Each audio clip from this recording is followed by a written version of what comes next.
Hi, I'm Jason Gorber, and we're here today to look at the Monster Clarity 8.0 earphones. Now, I've had my fair share of earphones to look at over the last short while, and this is new for me, a product from Monster. I've had over many years of building up my system, have many devices from Monster, from power conditioners to cables, HDMI, interconnects, etc. The brand has gone through lots of different machinations, and so it's still sort of hitting, for many people, that sort of audiophile sweet spot of products that are reasonably priced but deliver significant impact. And I think that anybody looking for a pair of earphones, these are definitely a model within the range that you should definitely look at. On the back, it's very convenient for me, if you're doing a review, to have all of its details. So it has IPX5 water resistance, which is, again, like the earphones themselves, okay, decent.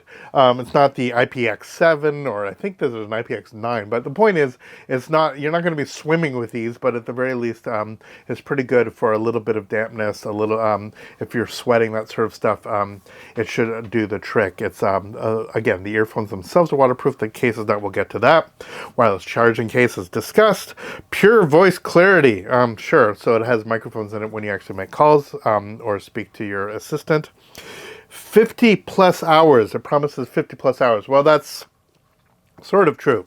You got 10 hours in the earbuds themselves, which is actually excellent. And then basically 4 additional charges in the case. So for a total of 50. Basically, the case is 40 hours of battery, if you think of it that way. USB-C.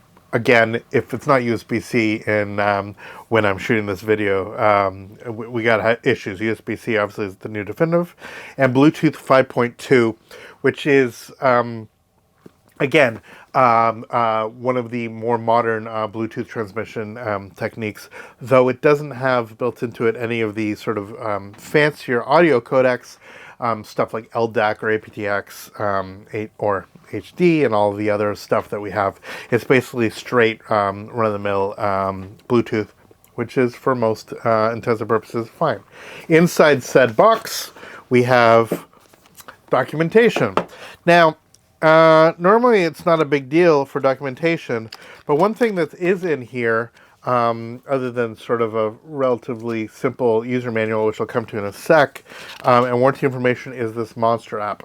Now, without being too complicated, I sort of know what I'm doing here, and on my Android phone, I was utterly incapable of getting the app to actually work with the earphones themselves. My understanding of the iPhone application is actually a little bit better, but even on the Monster website, there's a big thing saying we're working on a new app, and so put in your email here, and we'll let you know when the new application is there.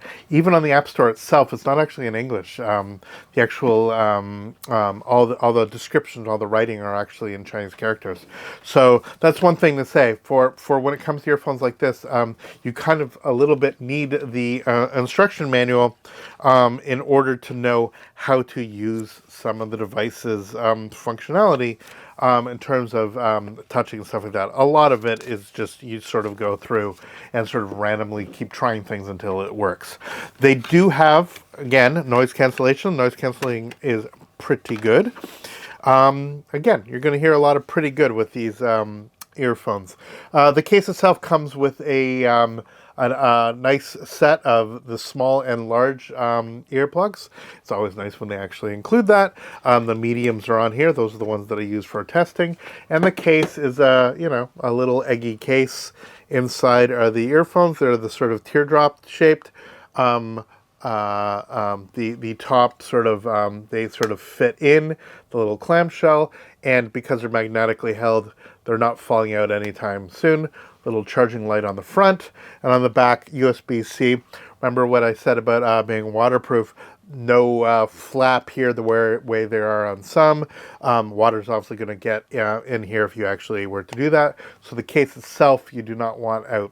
You want it kept in your pocket or your bag during rainy times. And then at the bottom of this box, we have absolutely nothing. But inside here, the box with the ear pads, we have a USB-C to USB-A, sort of a slightly old school cable these days, but nonetheless decent enough. Obviously, no actual charger. It's been some time since actual chargers were included in phones, let alone in earbuds. Keep wanting to say earplugs. I don't know why. So how do they sound? Good. Not the best, not the worst. Decent bass, decent mid-range, not so harsh on the high end. The treble frequencies. The way that they fit, it's very straightforward. You have this little sort of stick thingy. You stick them in your ear, and a pleasant British-like voice tells you that they're charging. And immediately, just by doing this, without even any cancellation or powering on, etc., they do the trick. You actually avoid hearing outside noise a little bit because of the rubber seal around it. It does a nice job inside your ear. They're light. I find inside my ear that they're not. Keep starting the audio. They don't fall out too quickly, which is nice. They securely fit. And again, all the controls are these through these arms, and I find that certainly good enough. You can't adjust the volume of it. You have to adjust the volume on your phone itself, but you can do certain settings. You can actually get your voice assistant actually kick in through a series of different touches, etc. And that's where the manual comes through. You actually have different LED lights, and actually shows the volume control and some of the cancellation. So to press and hold the multifunction touch on the right earphone for 2 seconds to switch between different modes. So if I do that and I hit the multi-touch and hold it down for 2 seconds, it should hypothetically tell me noise cancellation off. Now what it's doing is, as soon as I do that, is it's hitting play. Let's try it one more time. Now have ambient on. I hold it one more time, and noise cancellation turns on, and I hit it one more time. And so it goes from there. And I could probably do this. Yeah, I'm not sure how well it's actually going to pick on the mic. Probably not at all. But nonetheless, it sort of does its trick. I hit it again. I keep wanting to hit the stick itself. I'm sort of used to that, but it's actually the touch right in the earbud. So you sort of feel like you're poking your ear. It's not the only ones that do that. Most are like that, but it's almost nicer when it's the stick for it to be controlled. Now the advantage of that is that you can actually adjust the earphones without turning it on and off. I find on some of them where it's so sensitive, every time you sort of try to adjust, you're just turning the earphone on and off, which is a little bit frustrating. There are tiny microphones here. I found the mic capabilities during phone calls, again, decent, nothing extraordinary. Wind noise was pretty poor, but as long as you're in a relatively quiet environment, it did the trick. I think what you find with these are just a good, solid pair of earphones that do what they promise to do, which is to provide good sound for a good value with a good form factor. They're by no means the most robust I've seen, but they do provide value for money, and they provide just enough oomph in the sound to actually make it certainly something for you to check out. It's a very, again, it's a well-established brand. How much the Monster brand means to you may be inconsequential. We just want to know how they're actually going to behave. They're handsome. The plastic feels robust enough. If God forbid you drop them, they're not going to shatter. The rubber seal does a decent job, and once you get the hang after reading the little manual and learning the sort of touch techniques, it does more than enough while in operation for you to actually go ahead without needing the app.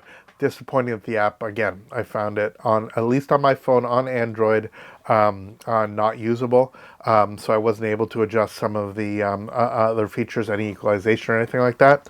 The sound itself, as I said, out of the box, slightly bass heavy, slightly treble heavy. One of those U-curve equalization that you get with models such as this. But if you're listening to things like dance music, pop music, that sort of stuff, these are great. If you're doing critical listening on things like jazz or acoustic folk, they're less good, but they certainly do the trick as either a spare pair or as a pair that you can certainly invest in while looking potentially for an upgrade for other models as your audiophilic tastes sort of develop, and your budget certainly has to increase in order to accommodate that. I definitely think these are worth taking a look at. That's our brief look at the Clarity 8.0. I hope you enjoyed this video. Let us know in the comments what you think of this particular model if you've had a chance to look at it. Happy to address any questions, and we will see you next time. All the best. Take care.